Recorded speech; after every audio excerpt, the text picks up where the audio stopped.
9 கோளும் ஒன்றாய் காண அங்கு கற்பகம் என்னும் கடவுளின் மெய்யில்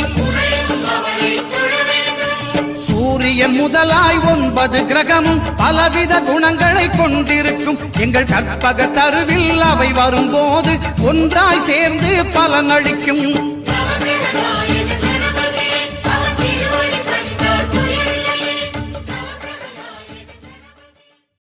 9 கோளும் ஒன்றாய் காண அங்கு கற்பகம் என்னும் கடவுளின் மெய்யில் சூரியன் முதலாய் 9 கிரகமும் பலவித குணங்களை கொண்டிருக்கும் எங்கள் கற்பக தருவில் அவை வரும்போது ஒன்றாய் சேர்ந்து பலனளிக்கும்.